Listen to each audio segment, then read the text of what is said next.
जिन्ना जो है जैसे ही कोई स्टेटमेंट आता था कांग्रेस के खिलाफ सीधा जो है नेहरू चिट्ठी लिखते थे, क्यों लिख रहे हो भैया। अयोध्या जो है मंदिर इतना बढ़िया बन गया, 500 साल की गुलामी खत्म हुई। आज तक गांधी परिवार से न सोनिया जी, न राहुल जी, न प्रियंका जी कोई गए हैं कि आज देखिए कांग्रेस कितनी मूर्ख हो गई है। मैंने सुकुमार सेन के बारे में कहा। अब आप समझिए कि 1953 में एक एग्रीमेंट हुआ गवर्नर जनरल का। उस वक्त सूडान के जो चीफ इलेक्शन कमिश्नर बनाए जाते उनको गवर्नर बोला गया। एक एग्रीमेंट है, आज मैं अभी ट्वीट करने वाला हूं। आप ये समझें कि उसके बारे में कह रहे हैं कि मुझे गवर्नर और एम्बेसडर के बारे में फर्क नहीं है। मूर्खता की पराकाष्ठा देखिए। 1960 में उसी chief election commissioner Sukumar Sen को बर्धमान यूनिवर्सिटी का वाइस चांसलर बनाया। कितने लोगों को पद्म भूषण दिया, आज मैंने ट्वीट किया है।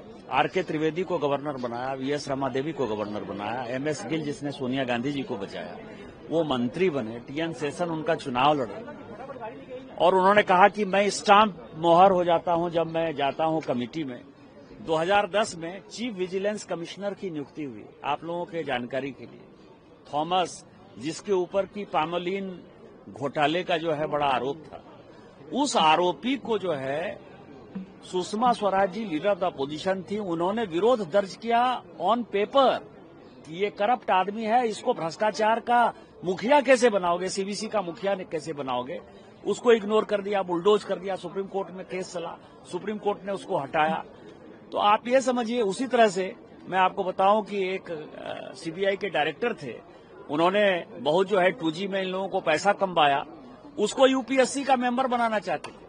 और सुषमा जी ने उस पेपर पर लिखा कि he is the most corrupt CBI director I have ever seen. तो उसको जो है आप ये समझें कि उसको एनएचआरसी का मेंबर नहीं बना पाए, क्योंकि एनएचआरसी में होता था, उसको यूपीएससी का मेंबर बना दिया। और फाइनली उसी करप्शन में यूपीएससी के मेंबरशिप से उसको हटना पड़ा। अभी भी वो जिंदा है। ये कांग्रेस है भैया, ये चोरों की सरदार है, चोरों की पोटली है। इसलिए राहुल गांधी को कोई सीरियसली नहीं लेता, मुझे भी नहीं लगता कि कभी सीरियसली लेना चाहिए। मैंने तो वो लेटर रिसीव किए ना। आपको पता है कि सोनिया गांधी जी ने नेहरू मेमोरियल से सारी चिट्ठियां चोरी करके लेके गई हैं। लगातार नेहरू मेमोरियल लिख रहा है, नेहरू जी की चिट्ठियां वो नहीं दे रहे हैं। लेकिन ये जो राइटर है, इस राइटर ने 2007-8 में बुक लिखा था, इसीलिए वो नेहरू मेमोरियल में जो लेटर थे, तो जिन्ना जो है जैसे ही कोई स्टेटमेंट आता था कांग्रेस के खिलाफ सीधा जो है नेहरू चिट्ठी लिखते थे, क्यों लिख रहे हो भैया। और उसी तरह से यदि नेहरू जी जिन्ना के खिलाफ लिखते थे तो जिन्ना जो है लिखते थे। उसी तरह मुस्लिम लीग का जो मेन आदमी था फजलुल हक, उसके लिए भी इसी तरह की बातें हैं। मैंने तो सारी चिट्ठी कही, कौन पेपर जो है मैं डाल देता हूं। और उसके बाद आपको बताया कि सैटेनिक वर्सेस कहां लिखा गया, हमारे यहाँ के मुसलमानों से क्या मतलब था।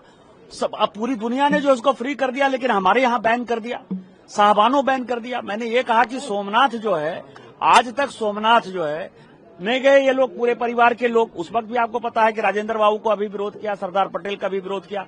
अयोध्या जो है मंदिर इतना बढ़िया बन गया, 500 साल की गुलामी खत्म हुई। आज तक गांधी परिवार से न सोनिया जी, न राहुल जी, न प्रियंका जी कोई गए हैं। तो इनको किसी में आस्था नहीं है, उनको केवल मुस्लिम वोट बैंक में आस्था है। और एसआईआर का जो विरोध है बंगाल में, जो मैंने बताया, चाहे मालदा हो, मुर्शिदाबाद हो, दिनाजपुर हो, चाहे 24 परगना हो, चाहे मेदिनीपुर हो, चाहे कोलकाता हो, जिस तरह से मुस्लिम पॉपुलेशन बढ़ा है, वो 1907 से लेकर 1947 तक जो भारत की स्थिति थी, जिसमें कांग्रेस मुस्लिम परस्त राजनीति कर रही थी, आज भी वही कर रही है। और एसआईआर और